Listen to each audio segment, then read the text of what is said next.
এখানেই দিবে এবং এখানেই আপনারা নিয়ে যাবেন বুঝে, তারপরে ওখানে নিয়ে একবার চেক করে পৌরসভায় জমা করবেন 9 তারিখে। মুখ্যমন্ত্রীর নির্দেশের পর থেকেই রাজ্য জুড়ে দেখা গেছে একের পর এক ফুটপাতে অবৈধ দখল উচ্ছেদ অভিযান। এই মুহূর্তে সেই অভিযান কিছুটা ধীরগতি প্রাপ্ত হলেও প্রশাসনিক স্তরে এই প্রক্রিয়া চলছে।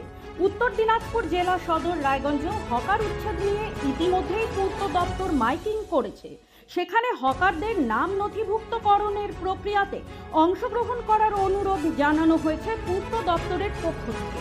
শুক্রবার এই উদ্দেশ্যে একটি আলোচনা সভা ফুটপাত ব্যবসায়ীদের সঙ্গে আয়োজিত হয় রায়গঞ্জ মার্চেন্ট অ্যাসোসিয়েশনের উদ্যোগে। আলোচনা সভায় উপস্থিত ছিলেন রায়গঞ্জের পৌর প্রশাসক সন্দীপ বিশ্বাস, মার্চেন্ট অ্যাসোসিয়েশনের পক্ষে অতনু বন্ধু লাহিড়ী, বিপ্লব মিত্র সহ অন্যান্যরা। আলোচনার মাধ্যমে ফুটপাত ব্যবসায়ীদের নাম নথিভুক্তকরণের ফর্ম জমা দেওয়ার অনুরোধ জানান পৌর প্রশাসক। আগামী 9 জুলাইয়ের মধ্যে ফর্ম জমা দেওয়ার পর পরবর্তী পদক্ষেপ গ্রহণ করবে জেলা ও পৌর প্রশাসন। না, আমি এখানে এসেছি রায়গঞ্জ মার্চেন্ট অ্যাসোসিয়েশনের আহ্বানে, বিশেষ করে জেনারেল সেক্রেটারি অতনু বন্ধু লাহিড়ীর আহ্বানে সাড়া দিয়ে এখানে পথের পাশে যে হকার বন্ধুরা রৌদ্রু জল বৃষ্টি বিভিন্ন উপেক্ষাকে মাথায় নিয়েও তার সংসারকে প্রতিপালন করার জন্য রোড সাইডে বসে আজকে জীবনকে অতিবাহিত করছেন, জীবনকে নির্বাহ করছেন, জীবনযাত্রাকে উন্নত করবার চেষ্টা করছেন, তাদেরকে নিয়ে এখানে বসা হয়েছে। আমাদের পশ্চিমবঙ্গ সরকারের মাননীয় মানবিক মুখ্যমন্ত্রী মমতা বন্দ্যোপাধ্যায়ের হাত ধরে আমাদের পূর্ত দপ্তর, জেলার পূর্ত দপ্তর মাইকিং করেছেন হকারদের সম্পর্কে, যে তারা যেন ফর্ম পৌরসভা থেকে তুলে নিয়ে ফর্ম জমা করে দেন ফিল আপ করে।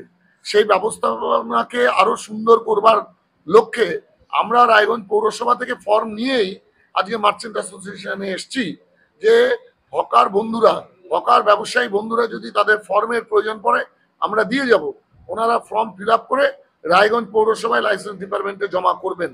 আমাদের সরকার মামাটি মানুষের সরকার, আজকে ব্যবসায়ীদেরকে সহযোগিতার উদ্দেশ্য নিয়েই আমরা মূলত এখানে এসছি।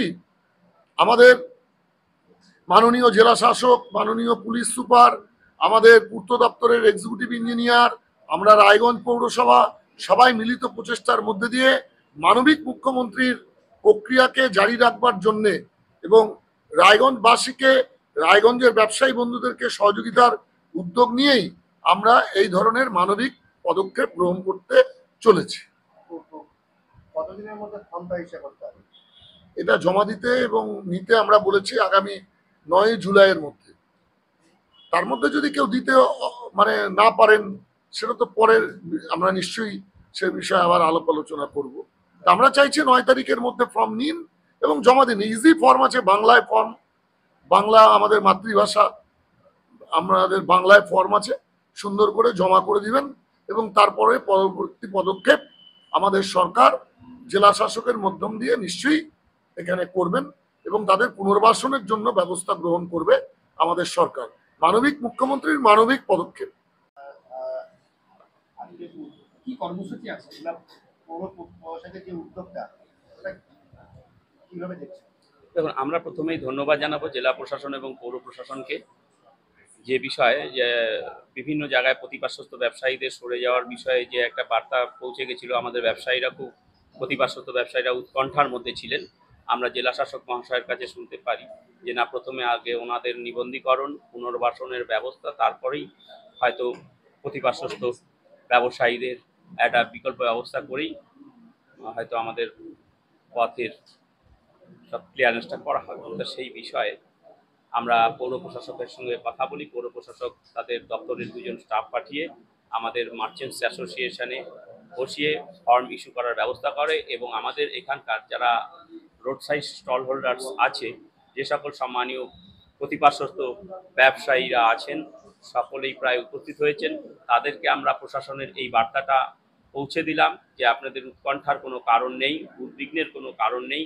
পৌর প্রশাসক এবং জেলা প্রশাসন মানবিকতার সঙ্গে বিষয়টি বিবেচনা করছেন। রায়গঞ্জ মার্চেন্টস অ্যাসোসিয়েশন সহযোগিতা করছে যে আপনাদের আগামী দিনে এই বিষয়গুলোকে, যেটা আজকের মিটিংয়ে পৌর প্রশাসক তুলে ধরলেন, আমরাও তুলে ধরেছি, আজকে ফর্মটাও আমাদের এখান থেকে ইস্যু করার ব্যবস্থা করেছি। ফর্ম ফিল আপ করে 9 তারিখের মধ্যে জমা দিবে, তাদের সমস্ত তালিকাভুক্তকরণ হবে এবং পরবর্তীতে কোথায় পুনর্বাসনের ব্যবস্থা সরকার ঠিক করবে।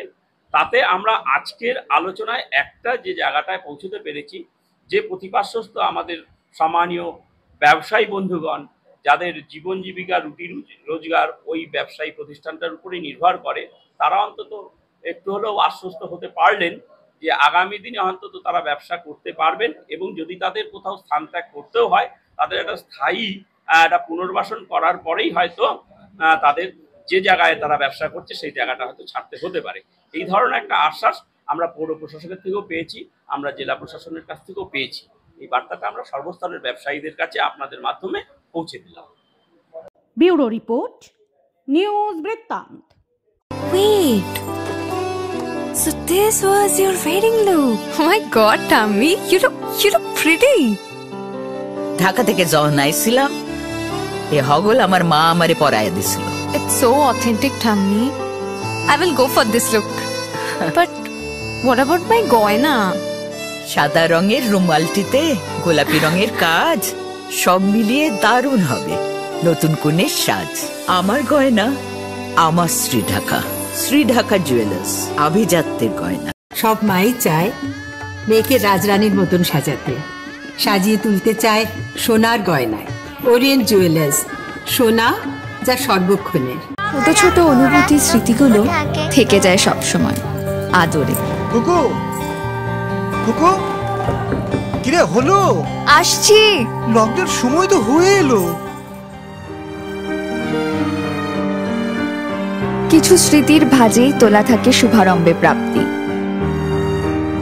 50 বছরের অভিজ্ঞতায় আগ্নেশ্বর জুয়েলার্স, নিখুঁত গয়নার কারিগরি। Agneshwar jewellers, NS road, Raiganj.